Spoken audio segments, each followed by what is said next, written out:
Hi, everyone. Welcome to another installment of Music in the White House. My name is Allie. I'm the Director of Education and Membership here at the McKinley Presidential Library and Museum.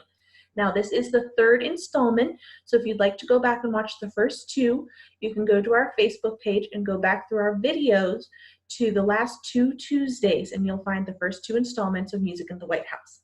Now, this week, we are starting with our 27th President, William Howard Taft. And the fine artists who performed during the Theodore Roosevelt era continued to appear during the administrations of Taft and Wilson. Beginning with the Roosevelts and continuing through the Eisenhowers, Steinway and Sons assisted the First Lady with the selection of the artists and helped with their travel and hotel arrangements. Now, Helen Taft was a fine amateur pianist herself. She practiced almost every day on her Baldwin piano, which was trimmed in gold to match motifs in the Blue Room, which they called Mrs. Taft's Music Room.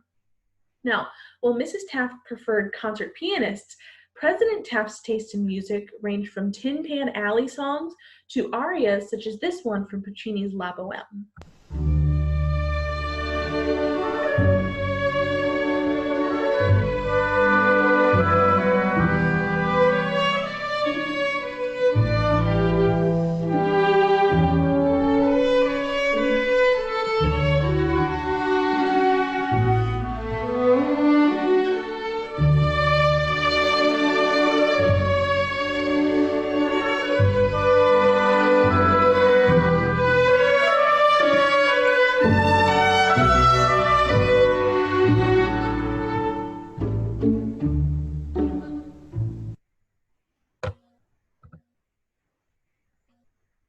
All right, our 28th president, Woodrow Wilson, enjoyed listening to a variety of music played on his Victrola as he and Edith Wilson relaxed by the fire.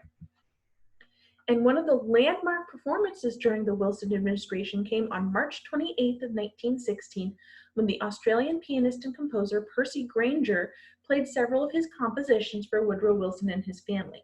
Here is Grainger's Country Garden.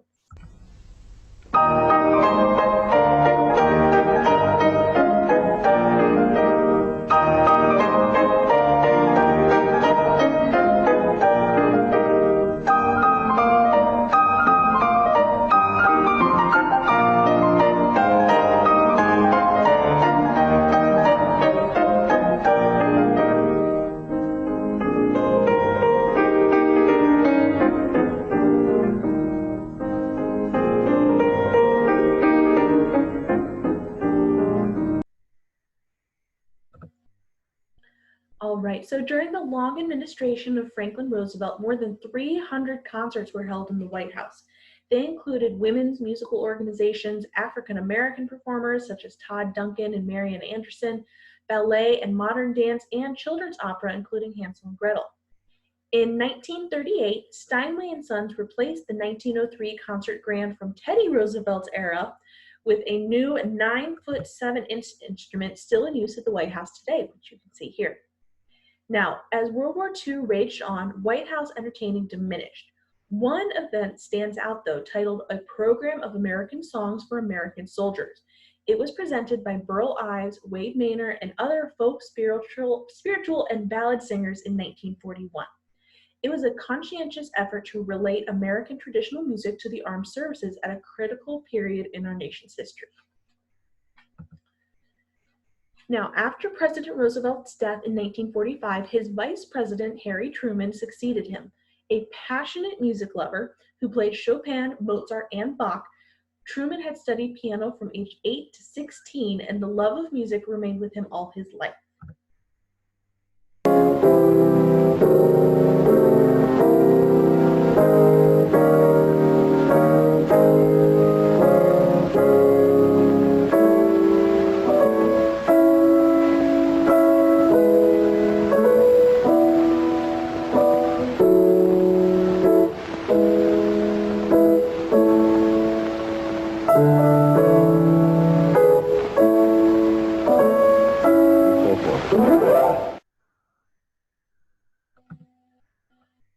All right, so neither President nor Mrs. Eisenhower was especially knowledgeable in European classical music, but they recognized the value of American music and placed more emphasis on it than any of their predecessors.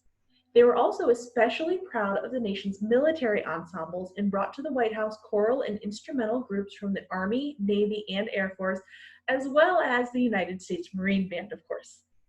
Now, President Eisenhower also initiated the current concept of roving musicians, notably the Air Force Strolling Strings, who performed at the state dinner for the King of Saudi Arabia in 1957. Now, artists under the Eisenhowers also included Fred Waring and the Pennsylvanians, Guy Lombardo, the world-renowned pianist Arthur Rubinstein, and in his only White House concert, and Leonard Bernstein. Now, Bernstein performed Gershwin's Rhapsody in Blue and a Mozart concerto with the New York Philharmonic at the White House, and here is Rhapsody in Blue.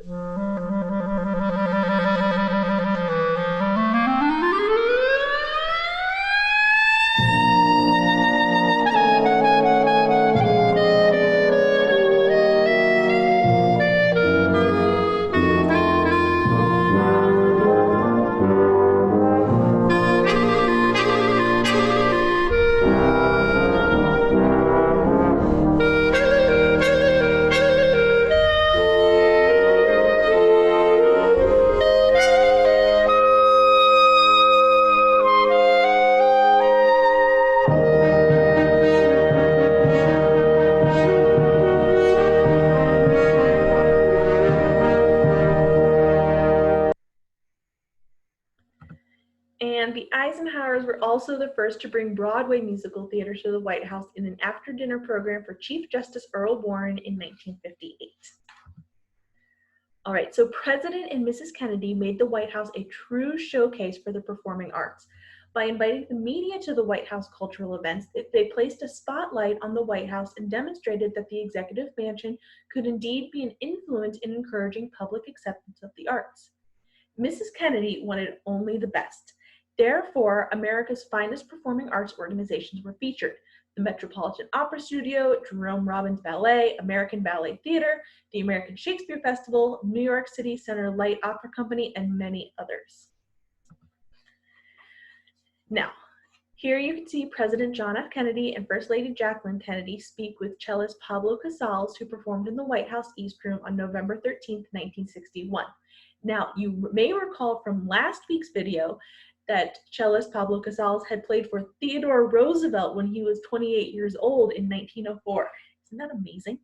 Now, when Lyndon Johnson became president upon Kennedy's assassination in 1963, many White House performances had such a large cast that they were held outdoors on a special stage or indoors in the East Room on a portable stage donated by the Harkness Ballet. Now, this is where we are going to stop for this week. Thank you for watching. I will be back next Tuesday at 2 o'clock for more about music in the White House. Next week, we will be starting with Richard Nixon, and there is going to be another fun video to go along with Mr. Nixon. And if you enjoyed this video, please stop by our Facebook page just about every day of the week at 2 o'clock for more content from our various departments. And of course, on Mondays at noon, we will be having our contribution to the Stark and Tuscarawas County Museum collaboration. Thank you for watching.